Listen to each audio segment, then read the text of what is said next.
చెప్పండి please. He's able to do the pani puri by himself. Just one piece తిన్నాడు. Then we did not ask him again. మళ్ళీ next ఇంకా మిగతా కూడా చెప్పొచ్చు అండి. ప్లీజ్ కూడా ఫాస్ట్ అన్నీ చెప్పండి బికాజ్ ఏదైనా ప్రోగ్రామ్ చూసాడు అనుకో కార్టూన్ దాంట్లో లడ్డు సింగ్ అని ఒకటి మాట్లాడే యాస పట్టేసుకొని నేను ఇలా చేస్తున్నాను అట్లా ఫుల్గా అట్లనే మాట్లాడుతున్నాను. Very good. At least is able to catch it up. చాలా ఫాస్ట్ క్యాచ్ చేసి అట్లనే ఇంకా అట్లనే మాట్లాడుతున్నాడు అంటే మాతో ఇంట్లో. let him practice, let him play.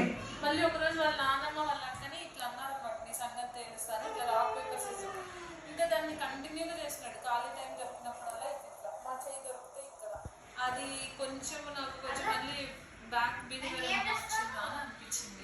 Repetitive behaviour ఏమైనా ఇట్లా ఖాళీ ఇట్లా అనుకోవడము ఇలా కన్నుకే కొట్టేసి. No, he has nothing to do with that. And he will tell us like what exactly you are doing అంటే నీ కథ తెలుస్తా సంగతి తెలుస్తుందా అంటాడు అనమాట. But that is like continuously happening, which is We don't want the repetition for sure.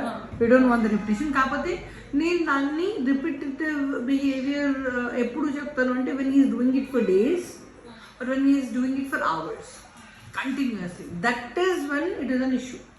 Other than that, it's just a childish behavior, nothing to do with it.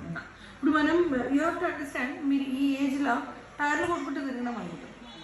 I mean to say, I use this word so many times because we really never had a graph as what we are doing, good or bad. మనకి ఏం నచ్చినా మనం చేసినాం, right?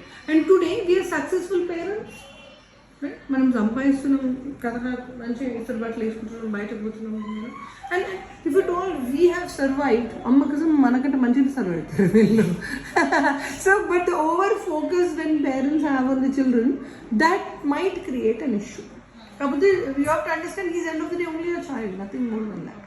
So ఆ విండోలో నుంచి ఒక చైల్డ్ని చూడడం ఎప్పుడు ఆపొద్దు, ఓకేనా? నేను ఎప్పుడైతే డీవియేషన్ ఎక్కువ ఉందో నేను మీకు చెప్పే అవసరం కూడా లేదు. I will slowly make sure that the deviation is back in to the straight line. Alright, label చేసి ప్రజెంట్ చేసి దాని గురించి 30 ఆల్ఫాబెట్లు రాసి ఒక ఆర్టికల్ చేసి we don't want to sell it. We want make sure that we cut it down. Marketing చేయాల్సిన అవసరం లేదు బిడ్డకి ఏమున్నది అని. We know that there is an issue and we will have to calm it down and quiet it down. That's it. మనకి స్ట్రైట్గా రావడం important కానీ 10 లేబుల్లు చెప్పి మార్కెటింగ్ చేయాల్సిన అవసరం ఏమన్నది. So let's not do that at all. Okay, మీరు only every 100 daysకి నాకు రిపోర్ట్ చేయండి, దట్స్ ఇట్. మిగతా అన్నీ I will take care of it. All right, very good. Okay, okay. For his age కొంచెం ఎక్కువనే, his IQ levels are extremely high. I will tell you what all challenging things he needs to learn. Accordingly అవి నేర్పియండి మీరు, ఓకేనా? Summers here కదా, holidays are here, so we will always make sure that his brain is fed with a better knowledge. మీరేం నేర్పిస్తలేరు అనుకోండి, ఇంటి ముందు ఉన్న చెత్త చెదరమే పోతుంది ఇంట్లో. సో బుర్రలకి మనం first we have to feed good ones, ఇక ఆ తర్వాత ఏదైనా మనకు ఫరక్ పడదు. సో ఫస్ట్ మెయిన్ థింగ్స్ మీరు ఏం నేర్పించాలి అన్నది చెప్పేస్తాం. This IQ levels are really good, కాబట్టి వాళ్ళిద్దరికి అవసరం అయ్యేవి నేర్పిస్తాం ఫస్ట్ నేను. Yeah, thanks.